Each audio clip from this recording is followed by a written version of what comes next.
The Council's mistake. The gathering storm. The great assembly hall of Nexus Prime stretched across 3 kilometers of crystalline architecture, its walls pulsing with bioluminescent patterns that responded to the emotions of the thousands of beings gathered within. Representatives from 400 worlds had come to witness what many believed would be a simple administrative procedure. They were wrong. Ambassador Zara Thorne sat perfectly still in the human delegation's modest section, her dark eyes scanning the amphitheater with the practiced calm of a career diplomat. At 38, she had negotiated trade agreements with the crystalline ethereals, mediated territorial disputes between the aquatic depths and the aerial skybound, and somehow managed to keep humanity's growing presence in the galaxy from triggering a dozen different wars. Today, however, she sensed something different in the charged atmosphere of the hall. The massive screens floating throughout the chamber displayed the agenda item that had drawn such unprecedented attendance. Resolution 2847, Containment and Limitation of Human Territorial Expansion. The clinical language couldn't hide what this really was, a trial where humanity hadn't been allowed to present its defense. High Chancellor Vextar of the Draconian Empire rose from his elevated platform, his 8-foot frame covered in scales that shifted from deep purple to angry red.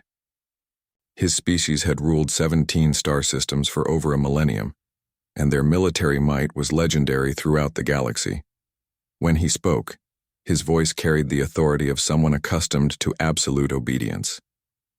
Esteemed colleagues, Vextar began, his forked tongue flicking out to taste the air. We gathered today to address a growing threat to galactic stability. The humans have expanded their territory by 300% in the past 50 years. They have established colonies in 47 systems, built space stations in territories that have been neutral for centuries, and continue to spread like a plague across our galaxy. Murmurs of agreement rippled through the assembly. The Zephyrian delegation, beings of pure energy contained within crystalline shells, pulsed with colors that indicated concern. The insectoid hive mind's representatives clicked their mandibles in rhythmic patterns that translated to anxious calculations. Captain Sarah Chen, seated beside Ambassador Thorne, placed a restraining hand on her sidearm. The military advisor's jaw was clenched so tight that Thorne could see the muscles working beneath her dark skin. Chen had served in 3 different theaters of human expansion, and she knew better than anyone in the room what humanity was capable of when pushed to.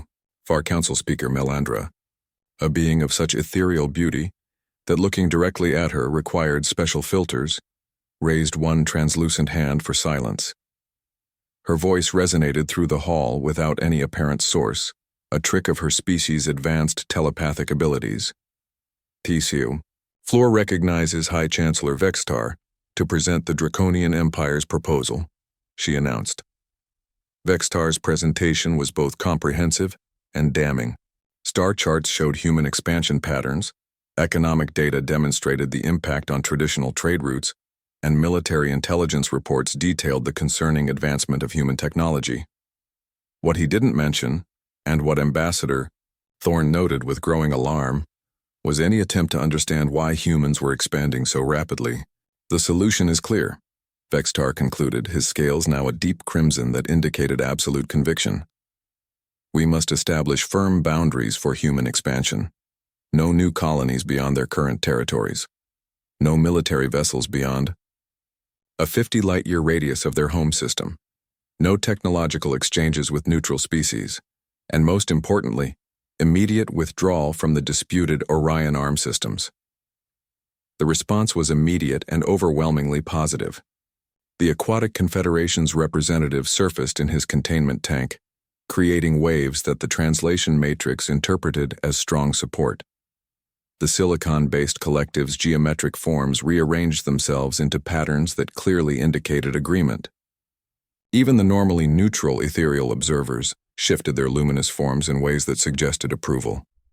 Ambassador Thorne requested permission to speak, and after a brief consultation among the council leadership, she was granted 5 minutes to respond.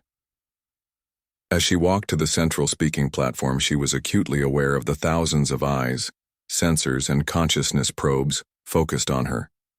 She had prepared for this moment, but she had hoped it would never come. Honored delegates, she began, her voice carrying clearly through the hall's acoustic amplification system. I stand before you today not as a conqueror or an aggressor, but as a mother. This unexpected opening caused a stir throughout the assembly. Personal references were rare in galactic politics, and the human tendency toward emotional appeals was generally viewed as a weakness. My daughter lives on New Terra, one of the colonies you're demanding we abandon. She's 7 years old and she's never seen Earth. To her, New Terra is home. The flowers she picks for me grow in soil that her father helped prepare. The streams where she plays were cleaned by human engineers working with local ecosystems. The school where she learns about the galaxy was built by human hands, but it teaches her about draconian philosophy, ethereal mathematics, and Zephyrian art. Thorn paused, letting her words settle over the assembly. When she continued, her voice carried a weight that made even the most hardened warrior diplomats pay attention. You speak of human expansion as if we are locusts, consuming and destroying. But I ask you this. When was the last time a human colony displaced an existing species? When have we ever demanded the surrender of established territories? Our expansion has been into empty systems, dead worlds that we've brought to life through our technology and our sacrifice. High Chancellor Vextar's scales shifted to a mottled pattern of red and black, indicating both anger and dismissal. Ambassador Thorn speaks of empty systems, but she conveniently ignores the strategic importance of these territories. The Orion. Arm systems control 3 major hyperspace routes. Human presence there threatens established trade networks that have existed for millennia. And human presence there, Thorn replied calmly, has reduced piracy by 90%.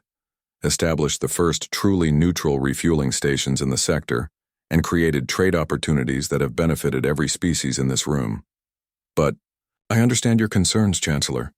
You're not wrong to be cautious about human expansion. You're wrong to think you can stop it.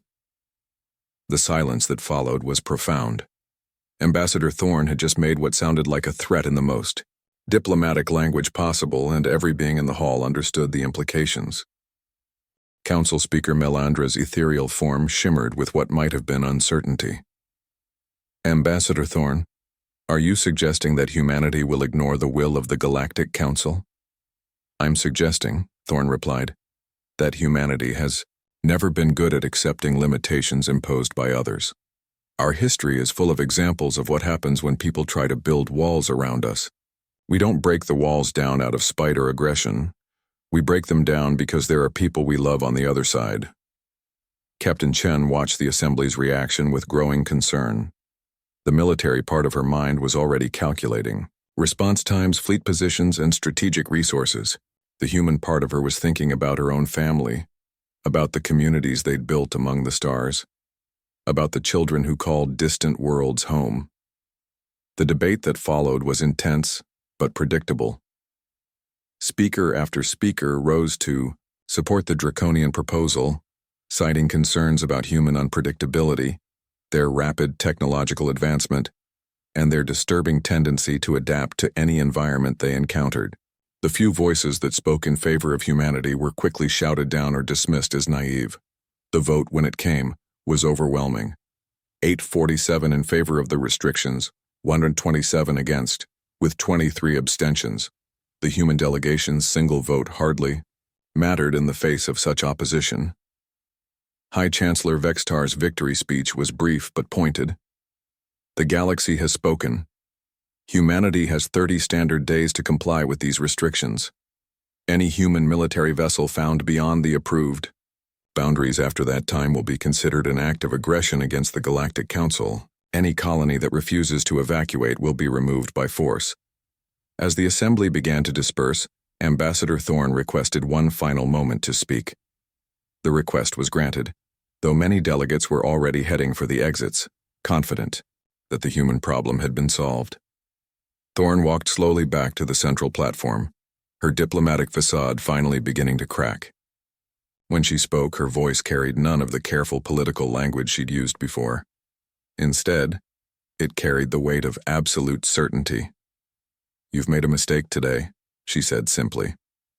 Not a political mistake or a strategic mistake, but a fundamental misunderstanding of what humanity is. You think we're aggressive because we expand. You think we're dangerous because we adapt. You think we're a threat because we don't behave like you." She paused, looking directly at High Chancellor Vextar. "But the truth is, we're dangerous because we love. We love our children, our homes, our freedom, and our future. And when someone threatens what we love, we don't negotiate. We don't compromise. We don't surrender." The hall had grown quiet again, with even the departing delegates stopping to listen. "In 30 days, you're going to demand that we abandon our colonies. Some of you will send fleets to enforce that demand. And when that happens, you're going to discover something that every enemy humanity has ever faced has learned too late. We don't give second chances. We don't offer mercy to those who threaten our families. And we never ever forgive those who try to cage us." Ambassador Thorne turned to leave, then stopped and looked back at the assembly one final time. "When this is over, when your fleets are burning and your certainty is ashes, remember this moment. Remember that you were warned. Remember that you chose this path. And remember that humanity tried to find a peaceful solution right up until the moment you decided that war was preferable to coexistence." As the human delegation filed out of the assembly hall, the remaining delegates began to murmur among themselves. Some laughed nervously at what they saw as typical human dramatics. Others wondered if they had just witnessed the last diplomatic contact between humanity and the galaxy. A few, the wisest among them, began to wonder if they had just made the last mistake their civilizations would ever make. High Chancellor Vextar, however, felt only satisfaction. In 30 days, the human problem would be solved, and the galaxy would return to its natural order. He had no way of knowing that in 30 days, he would be the one standing before the Galactic Council, begging them to understand how completely they had underestimated their enemy. The greatest war in galactic history was about to begin, and it would start not with an invasion or a battle, but with a single human mother's refusal to abandon her daughter's home. The price of arrogance. The storm breaks 31 days after the Galactic Council's ultimatum. High Chancellor Vextar stood on the bridge of his flagship, the Dominion's Edge, watching his war fleet prepare for what he believed would be a simple police action. 200 vessels from 7 different species had gathered at the edge of human space, their combined firepower capable of reducing entire planets to asteroids. The humans had ignored the Council's deadline, and now they would face the consequences. "Admiral," Vextar called to his second-in-command, "report on human fleet movements." Admiral Kethvar, a veteran of the Zephyrian Rebellion who had never lost a battle, studied his tactical displays with growing confusion. "Chancellor, we're detecting minimal activity. Long-range sensors show approximately 30 human vessels in defensive positions around their colonies. No fleet concentrations, no battle formations, no apparent preparation for large-scale conflict." Vextar's scales shifted to a pleased golden hue. "Exactly as predicted. They're hoping their pathetic defenses will deter us, or perhaps they plan to rely on their diplomatic protests. Either way, this will be over quickly." What High Chancellor Vextar didn't know was that Admiral Marcus Rivera, commanding the human defense forces from his modest cruiser Defiant, was at that moment speaking with his tactical officer about the same sensor readings. 30 ships against 200, Commander Elena Vasquez observed, her fingers dancing across holographic displays that showed enemy positions with disturbing precision. "Those are interesting odds." Admiral Rivera, a man whose calm demeanor had earned him the nickname Ice during the Martian independence campaign, allowed himself a thin smile.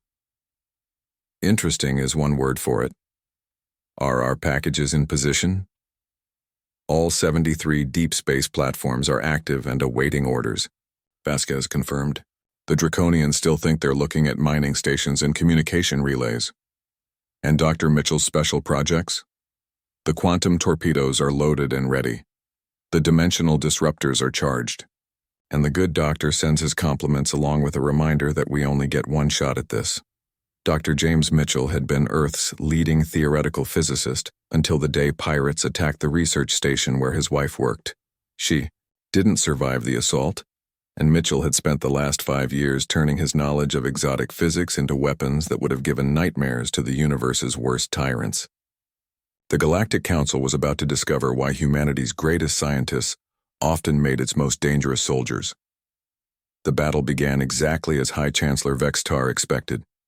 His fleets moved into human space in perfect formation, their shields shimmering with power, their weapons charging for the surgical strikes that would demonstrate galactic superiority. The human defenders moved to intercept, their 30 ships arrayed in what appeared to be a hopelessly inadequate defensive line. "Open fire," Vextar commanded, and space erupted with the combined energy output of 200 warships. The first surprise came when the human ships didn't die. "Impossible," Admiral Kethvar whispered, staring at his displays. "Direct hits on multiple targets. Our weapons are functioning normally. But their ships..." The human vessels had taken hits that should have vaporized them, but their hulls were intact. Energy readings from their defensive systems were off the charts, powered by something the Galactic Council's scientists had declared theoretically impossible. Admiral Rivera's voice cut through the comm static, broadcast on all frequencies so every ship in the enemy fleet could hear him. "Attention Galactic Council forces. You are in violation of human territorial space. You have one opportunity to withdraw. This is your only warning." High Chancellor Vextar's scales flushed deep, red with anger. "Increase firepower. All ships maximum intensity.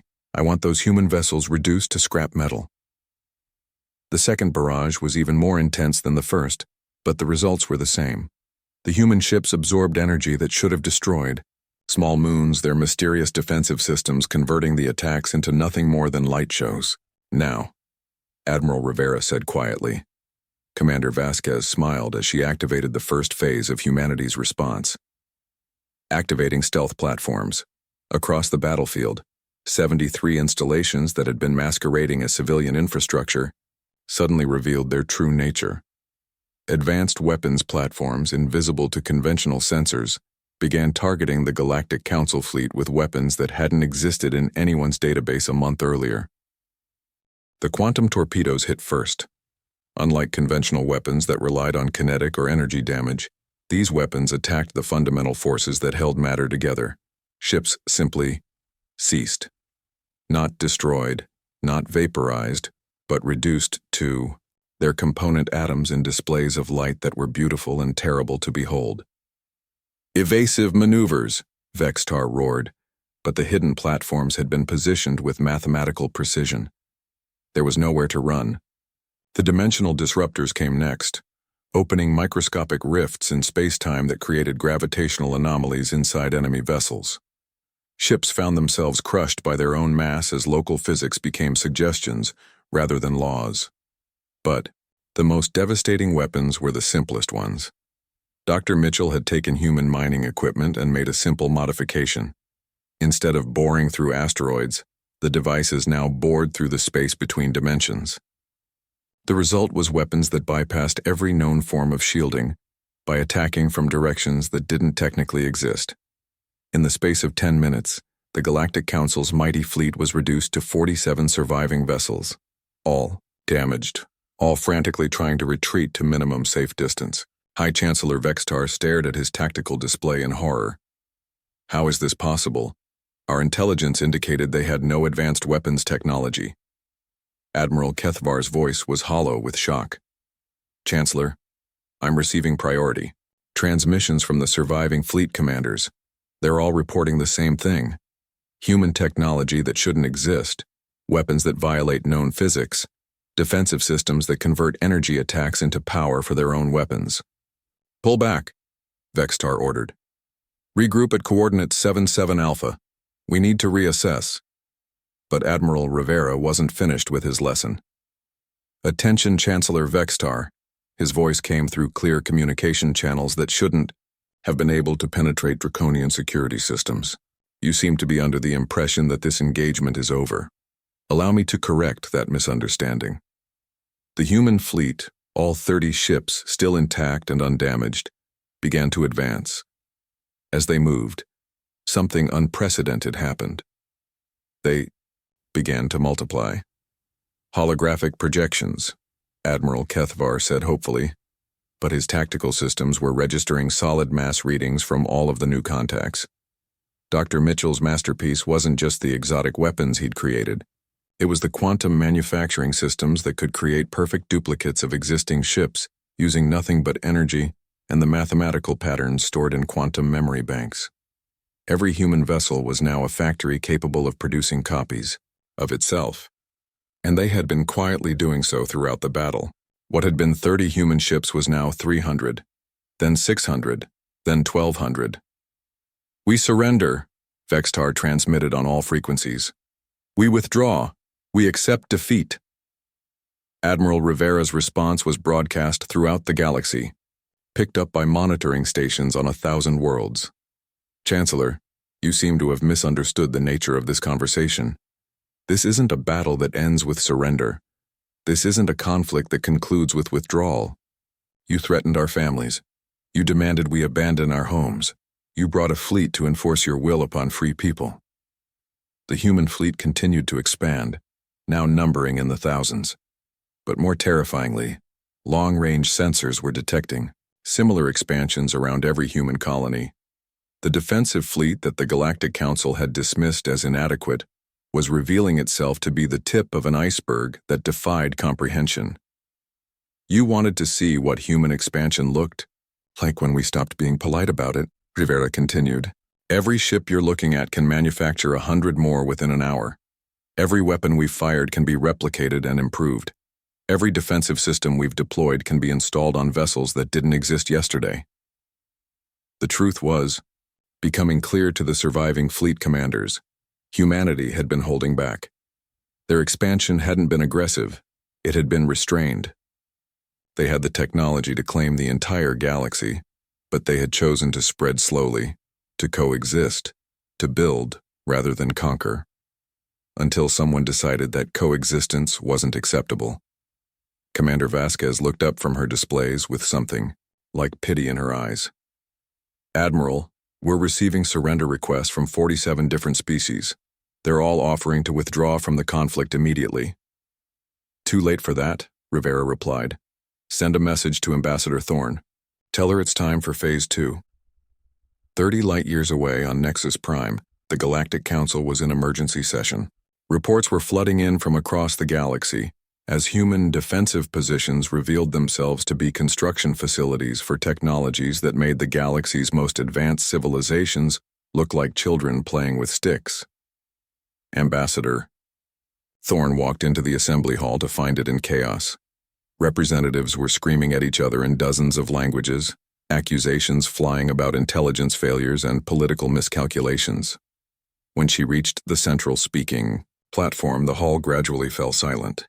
"You wanted to know what humanity looked like when we stopped pretending to be harmless," she said, her voice carrying clearly through the acoustic systems. "Now you know. But this isn't the end of the demonstration. This is the beginning." "Hido."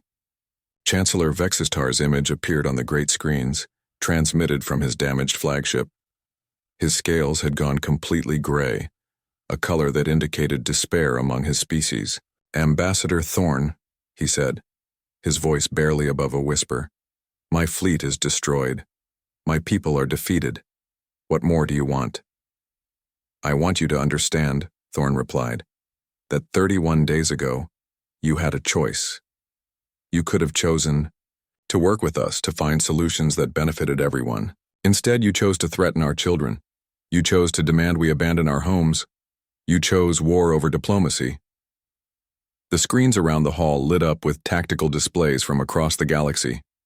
Human fleets were appearing at the edges of every major star system, not attacking, but simply waiting. The message was clear. Humanity now had the capability to be anywhere, at any time, in numbers that made resistance futile. "The old galaxy is gone," Ambassador Thorne announced to the stunned assembly. "The galaxy where Earth was a minor power, where humanity could be ignored or contained or threatened into compliance. That galaxy died the moment you decided our families were acceptable casualties in your political games." She turned to address the chamber directly. "From this day forward, humanity will be treated as an equal partner in galactic affairs. Human colonies will be respected as sovereign territory. Human expansion will continue, but now it will be protected by fleets that can appear anywhere in the galaxy within hours. Council Speaker Melandra's ethereal form was flickering with what might have been fear. Ambassador Thorn, surely there can be some negotiation, some accommodation. The time for negotiation was 31 days ago, Thorn replied. You made your choice. Now you live with the consequences. Humanity doesn't give second chances because we remember every single time someone has tried to cage us, control us, or eliminate us. And we never ever forget the lesson we learned on a small blue planet a long time ago. The only way to ensure peace is to be too dangerous to attack. As Ambassador Thorn left the assembly hall for the final time, the Galactic Council was left to contemplate the new reality they had created. Humanity hadn't conquered the galaxy through aggression or imperialism. They had claimed it through the simple act of refusing to be victims. High Chancellor Vextar, reviewing the tactical reports from his defeated fleet, finally understood what his intelligence services had missed. Humanity's expansion hadn't been the desperate spread of a species seeking resources. It had been the careful, methodical preparation of a people who had learned that the universe was dangerous, that threats could come from anywhere, and that the only way to protect what you loved was to be strong enough that no one would dare threaten it. The galaxy would never be the same.